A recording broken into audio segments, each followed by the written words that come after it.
So good morning friends, welcome to my channel Edward wings and the Hindu analysis. Sunday का हमने जो है आपको पहले ही कहा था कि हम छुट्टी रखी जाएगी संडे के दिन, हिंदू एनालिसिस को डिस्कस नहीं किया जाएगा जो उसका एक बेस्ट टॉपिक है। लेकिन आज क्योंकि हम फ्री बैठे हुए थे तो एक टॉपिक जो है उसके ऊपर डिस्कशन करते हैं। उसके एमसीक्यूएस के बहुत इंपॉर्टेंट टॉपिक है basic structure of Indian constitution. इसके ऊपर दैट 10 मोस्ट इम्पॉर्टेंट जो करंट अफेयर बनते हैं या जो हम एमसीक्यूएस कह सकते हैं वो बनते हैं, उसको हम डिस्कस करेंगे। और इन 10 क्वेश्चंस के अंदर आपको काफ़ी सारी 20-25 स्टेटमेंट जो मिलेंगी, उसके बेसिस पर आपके ऑलमोस्ट जो हैं सारे question basic structure of Indian constitution को लेकर जो है वो इसमें कवर ज़रूर हो जाएंगे। तो वीडियो को देखिए और कोशिश कीजिए कि आप भी जो हैं पहले इसको आंसर करने की कोशिश करें और वीडियो के एंड में ज़रूर बताएं कि 10 में से आपके कितने क्वेश्चन जो हैं इसमें से ठीक हुए हैं। ठीक है, तो आइए स्टार्ट करते हैं। पहला क्वेश्चन है, consider the following statement with respect to federalism in India. ठीक है, भारत में फेडरलिज्म को लेकर जो है कुछ स्टेटमेंट्स हैं, आपको बताना है इसमें से कौन सी सही है कौन सी गलत है। पहला है कि India is a indestructible union of destructible state. कि भारत जो है एक इनडिस्ट्रक्टिबल यूनियन है, यानी भारत में जो यूनियन है वो इनडिस्ट्रक्टिबल है, यानी उसको तोड़ा नहीं जा सकता। पर जो स्टेट्स हैं वो डिस्ट्रक्टिबल हैं, यानी स्टेट्स जो हैं उनको तोड़ा जा सकता है। तो क्या ये स्टेटमेंट सही है या नहीं बताइएगा। दूसरा स्टेटमेंट है कि states in India can not seeded from union but union can create new state और अल्टर देयर बाउंड्रीज। कि स्टेट्स जो है वो यूनियन से तो अलग नहीं हो सकती भारत में संविधान के मुताबिक, पर सेंटर चाहे या यूनियन चाहे तो वो स्टेट्स को जो है तोड़ मरोड़ सकता है या उसकी बाउंड्रीज जो उनको अल्टर कर सकता है। तो ये बताने हैं दोनों स्टेटमेंट में से कौन सी सही है कौन सी गलत है, क्या उसकी एक्सप्लेनेशन है या नहीं। तो पहली स्टेटमेंट जो है बिल्कुल सही है कि इंडिया जो है आर्टिकल 1 ही अगर आप देखोगे तो यूनियन वाला जो हमारा आर्टिकल है आर्टिकल 1, उसमें ही कहा जाता है कि इंडिया जो है एक यूनियन है डिस्ट्रक्टिबल इनडिस्ट्रक्टिबल यूनियन की ऑफ डिस्ट्रक्टिबल स्टेट्स। यानी भारत एक ऐसा देश है संविधान के मुताबिक जिसमें सेंटर जो है बहुत पावरफुल है, सेंटर को आप तोड़ नहीं सकते। ऐसा नहीं है कि कोई स्टेट जो है कहेगी कि भारत छोड़कर जो है मुझे किसी दूसरे देश के साथ जो है जाकर जुड़ना है, ऐसा नहीं हो सकता। कुछ भी करने की कोशिश कीजिए, स्टेट जो है वो अलग नहीं हो सकती। हाँ, यूनियन को पावर है कि स्टेट जो आज के टाइम में जो स्टेट है उसके तोड़कर जो है यूनियन चाहे तो कल उसके 2 हिस्से कर सकते हैं या फिर उसकी बाउंड्री जो है उसको छोटा या बड़ा जो है वो कर सकती है। जैसा कि हाल ही में आपने जम्मू कश्मीर में देखा है कि जम्मू कश्मीर को यूनियन टेरिटरी में कन्वर्ट करके उसके 2 हिस्से कर दिए गए। तो ये पावर है यूनियन के पास जिसके तहत ये किया गया है। पर अगर आप कहो कि यूनियन से कोई स्टेट अलग होकर किसी दूसरे देश में जाना चाहती है तो यूनियन इज़ इनडिस्ट्रक्टिबल। तो पहली स्टेटमेंट बिल्कुल सही है। दूसरी स्टेटमेंट है कि दूसरी स्टेटमेंट मैंने आपको एक्सप्लेन कर ही दी है कि स्टेट्स जो हैं वो यूनियन से सीडेड नहीं कर सकते, उससे अलग नहीं हो सकते, किसी दूसरे देश में जाकर नहीं बस सकते। पर जो है स्टेट्स जो है उनको यूनियन जो है वो तोड़ सकती है। तो पहला स्टेटमेंट सही है, दूसरा भी सही है और पहला जो है वो बिल्कुल करेक्ट एक्सप्लेनेशन है दूसरे की। तो स्टेटमेंट 1 जो है यानी ए जो है आपका सही आंसर रहेगा। दूसरा क्वेश्चन जो है वो है, constitution of India like that of Canada has introduce the system of single citizen to promote the feeling of. ठीक है, भारत में जो सिंगल सिटीजनशिप का कंसेप्ट है, आपको पता है अगर आप भारत के नागरिक हैं तो आप किसी दूसरे देश के नागरिक नहीं बन सकते। डुअल सिटीजनशिप हमारे पास नहीं है। ठीक है, अगर आपको किसी और देश का नागरिक बनना है तो फिर आपको भारत की सिटीजनशिप जो है उसको छोड़ना पड़ेगा। तो ये सिटीजनशिप, सिंगल सिटीजनशिप का कंसेप्ट जो है ये भारत ने कनाडा से लिया। और इसका मकसद क्या है, तो इसका मकसद है, सिंपल क्वेश्चन है, आज की जो 1-2 क्वेश्चन सिंपल है उसमें से एक सिंपल क्वेश्चन है। इसका मेन मकसद है भारत में यूनिटी और फ्रेटर्निटी जो है उसको प्रमोट करना। ठीक है, उसके बाद आपका तीसरा क्वेश्चन है, अमेंडमेंट जो है, अमेंडमेंट का प्रोसीजर जो है उसको भारत के संविधान में जो कॉन्स्टिट्यूशन में अमेंडमेंट का प्रोसीजर है उसको लेकर स्टेटमेंट्स हैं, आपको बताना है इसमें से कौन सी स्टेटमेंट जो है करेक्ट है। ठीक है, करेक्ट और इनकरेक्ट ज़रूर पढ़ लीजिएगा क्योंकि ये चीज़ें जो हैं हम नहीं पढ़ते और बहुत बार आता हुआ क्वेश्चन जो है उसको भी हम गलत करके आ जाते हैं। ठीक है, तो पहला स्टेटमेंट है कि बिल जो है अमेंडमेंट का, कॉन्स्टिट्यूशन में अमेंडमेंट जो होता है उसका बिल जो है उसको आप सिर्फ पार्लियामेंट में ही प्रोड्यूस कर सकते हो, स्टेट लेजिस्लेचर में आप उसको इंट्रोड्यूस नहीं कर सकते। दूसरा है कि constitution amendment bill can be introduce by private member as well as minister. ठीक है, प्राइवेट मेंबर क्या होता है, जो कैबिनेट का हिस्सा नहीं होता। ठीक है, गवर्नमेंट है, अभी मौजूदा गवर्नमेंट आपने देखी होगी, मौजूदा गवर्नमेंट ने एक कैबिनेट बनाई है जिसमें आपके union minister, union finance minister, union defence minister हैं। तो ये कुल मिलाकर 40-45 मिनिस्टर होते हैं, ये कैबिनेट रहती है।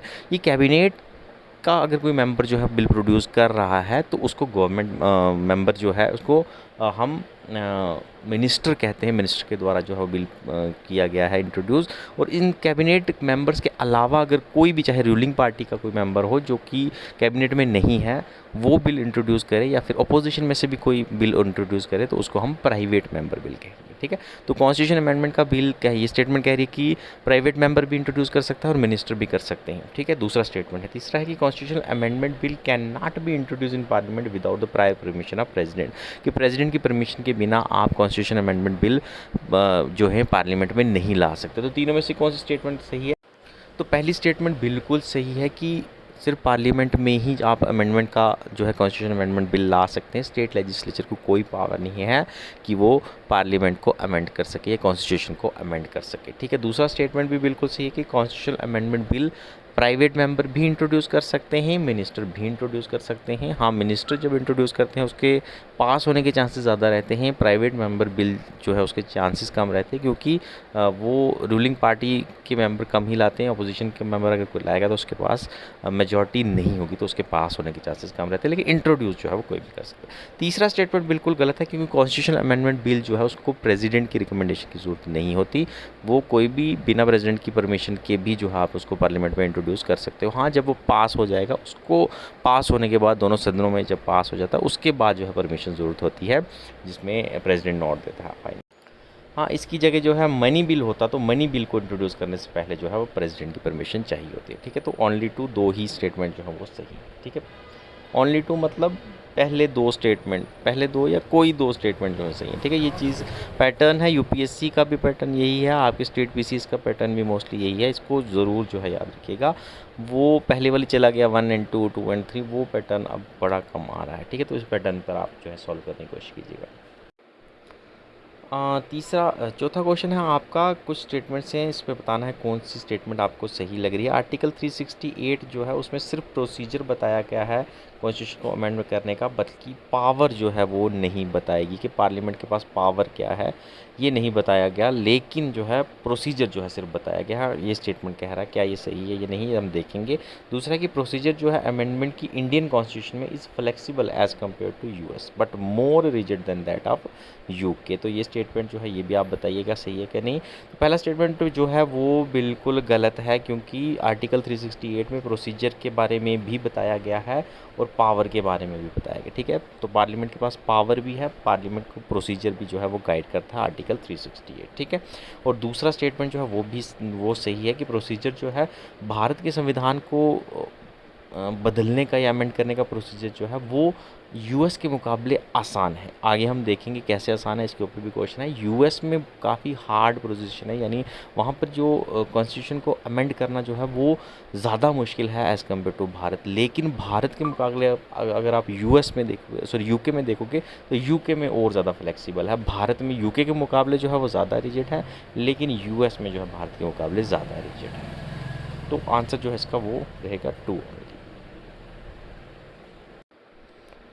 अब आपको नेक्स्ट स्टेटमेंट है कि इंडियन कॉन्स्टिट्यूशन में कौन सी चीज़ है जो इंडियन कॉन्स्टिट्यूशन को के अमेंडमेंट तरीके में रिजिडिटी जो है वो लाती है, यानी कौन सा चीज़ है जो कॉन्स्टिट्यूशन में अमेंडमेंट के रास्ते में जो है एक हर्डल बन सकता है। पहला है कि कोalition गवर्नमेंट स्टेट लेवल पर।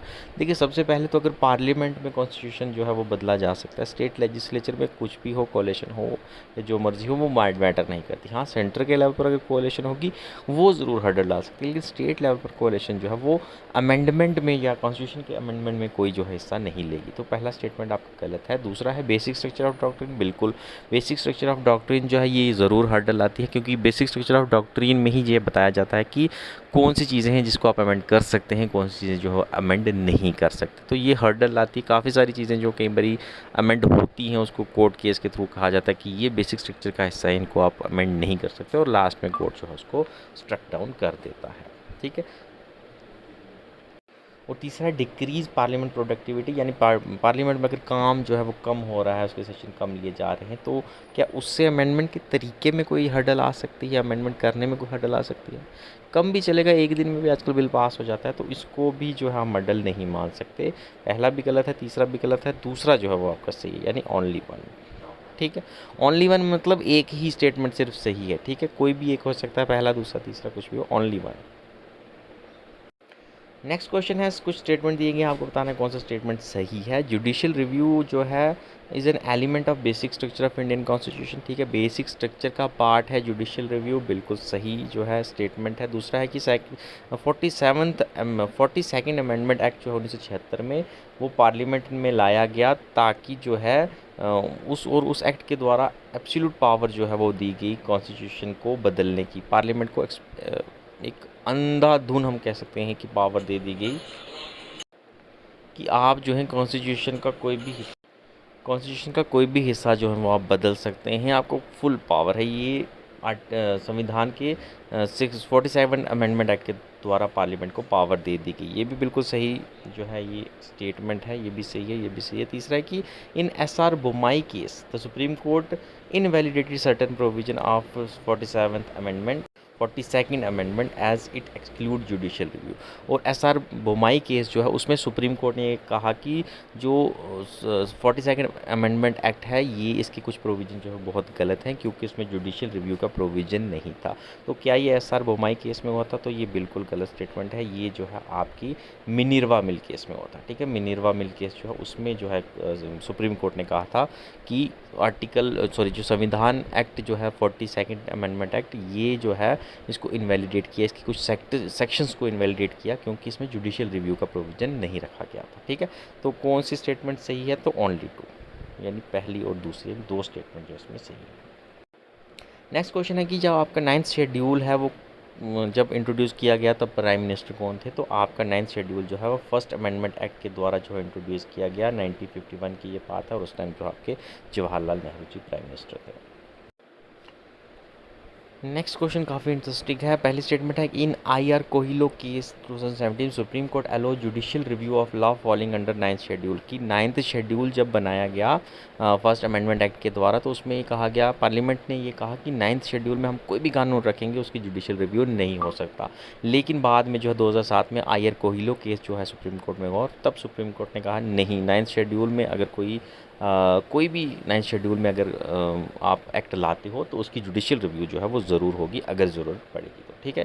पहला स्टेटमेंट सही है। दूसरा स्टेटमेंट है in Waman Rao case 1981 supreme court rule that doctrine of basic structure would apply to constitutional amendment enacted after 24 April 1973, तो ये भी बिल्कुल सही स्टेटमेंट है। वामन राव केस जो है 1981 का हुआ और इसमें यह कहा गया कि सुप्रीम कोर्ट ने कहा कि डॉक्ट्रिन ऑफ बेसिक स्ट्रक्चर उन सब कानून के ऊपर लागू होगी जो कि 1973 24 अप्रैल के बाद आए हैं, क्योंकि इस डेट को जो है जजमेंट केशवानंदा भारती केस की दी गई थी कि बेसिक स्ट्रक्चर जो है कॉन्स्टिट्यूशन में उसमें आप बदलाव नहीं ला सकते। तो इस डेट के बाद कोई भी कानून अगर पास हो रहा है तो उसका जुडिशियल रिव्यू होगा और वो बेसिक स्ट्रक्चर ऑफ डॉक्ट्रिन का पार्ट हम उसको बना सकते हैं, ठीक है। तो इसके दोनों स्टेटमेंट सही हैं।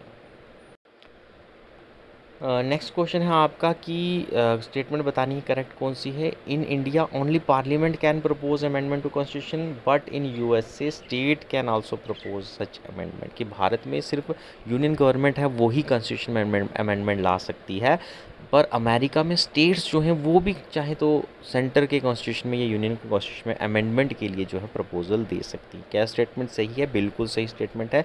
तभी मैं हमने पीछे एक क्वेश्चन डिस्कस किया था जिसमें हमने कहा था कि USA में जो तरीका है अमेंडमेंट का वो भारत के मुकाबले बहुत ज़्यादा रिजिड है, यानी USA में अगर आप संविधान बदलना चाहते हैं तो उसकी प्रोसेस बहुत ज़्यादा सख्त है भारत के मुकाबले अगर आप देखो। दूसरा है कि ratification is required by half of the state in USA for making amendment to constitution. देखिए पहले तो है कि स्टेट्स भी जो है प्रपोजल दे सकती है USA में, और दूसरा जो है वो है कि कोई भी अमेंडमेंट अगर होता है जिसे यूनियन भी पास करेगी, वहाँ की कांग्रेस जो रहती है अमेरिका की वो पास करेगी, तो उसको रेटिफाई भी करवाना पड़ता है। और रेटिफाई जो है ये हाफ ऑफ द स्टेट से नहीं करवाना, ये 3rd 4th स्टेट, ठीक है। हाफ ऑफ द स्टेट से नहीं बल्कि 3/4 स्टेट्स, यानी अगर 10 स्टेट्स हैं तो 10 में से 7.5 स्टेट्स जो हैं वो जब उसको रेटिफाई करेंगी तब जाके जो है वो वैलिड माना जाएगा, ठीक है। तो हाफ ऑफ द स्टेट नहीं है, 3/4 स्टेट, 3/4। और तीसरा अमेंडमेंट प्रोसीजर जो है कॉन्स्टिट्यूशन ऑफ USA का लेस फ्लेक्सिबल है यानी रिजिड है, यानी भारत के मुकाबले वो ज़्यादा रिजिड है, और ये स्टेटमेंट भी सही है। तो कौन स्टेटमेंट सही है? कितने स्टेटमेंट सही हैं? 1 और 3 2, ठीक है, ओनली 2 स्टेटमेंट जो है वो सही है। और उसके बाद आखिरी जो है क्वेश्चन है कि constitution of India define the basic structure in term of federalism, secularism, fundamental right and democracy. और दूसरा है constitution of India provide for judicial review to safeguard the citizens liberty and to preserve the idea on which constitution is based. और ये question जो है ये UPSC में आ चुका है। आई थिंक 2 साल पहले का जो है ये केस है। 2 साल पहले जो है आई थिंक 2022 या 2023 के प्रीलिम्स में जो है ये क्वेश्चन आया हुआ है। देखने में ये क्वेश्चन बहुत आसान लगता है, देखने में ये क्वेश्चन जो है आपका वो दोनों ही स्टेटमेंट शायद आपको सही लगते होंगे, लेकिन जो है ये दोनों ही स्टेटमेंट गलत है, क्योंकि जो भारत का संविधान है वो बेसिक स्ट्रक्चर जैसे किसी भी टर्म को डिफाइन करता ही नहीं है, क्योंकि भारत के संविधान में बेसिक स्ट्रक्चर नाम की कोई चीज़ है ही नहीं। ये तो सुप्रीम कोर्ट की रूलिंग थी 1973 केशवानंदा भारती केस की, जिसमें जो है 1973 केशवानंदा भारती केस, उसमें जो है basic structure of doctrine introduce की गई, और वो सुप्रीम कोर्ट की ही गाइडलाइन है। उसमें भारत के संविधान में ऐसी कोई चीज़ जो है वो मेंशन नहीं है। और दूसरा स्टेटमेंट जो है कि भारत का संविधान जो है जुडिशियल रिव्यू के बारे में कुछ बताता है, तो संविधान में ऐसा जुडिशियल रिव्यू करके कोई भी वर्ड जो है वो यूज़ नहीं किया गया। ये तो आर्टिकल 13 जो है ये कहता है कि फंडामेंटल राइट्स के साथ अगर कोई भी कानून ऐसा बना जो कि फंडामेंटल राइट्स की वायलेशन कर रहा है, तो उसको नल एंड वॉइड जो है वो कर सकता है जुडिशरी। उसके बेसिस पर जुडिशियल रिव्यू जो है ये कंसेप्ट आया है। बल्कि संविधान के अंदर आप देखोगे तो ऐसा कोई वर्ड, ना जुडिशियल रिव्यू का वर्ड जो है मेंशन है, ना ही आपको बेसिक स्ट्रक्चर ऑफ डॉक्ट्रिन का मेंशन होगा। ठीक है, तो दोनों ही स्टेटमेंट गलत हैं, तो नीदर वन और नॉन टू, ये स्टेटमेंट जो है ये आपका सही रहेगा। ठीक है, तो आज के लिए ये मोस्ट इंपॉर्टेंट 10 क्वेश्चन जो है ये बेसिक स्ट्रक्चर के जो हमने आपके साथ डिस्कस किए। कल जो है हम फिर से द हिंदू का जो बेस्ट एक एडिटोरियल होगा उसको आकर डिस्कस करेंगे। बने रहिएगा और बताइएगा कितने क्वेश्चन जो है आपके इसमें से सही हुए हैं और कितने गलत हुए हैं। Thank you, have a nice day.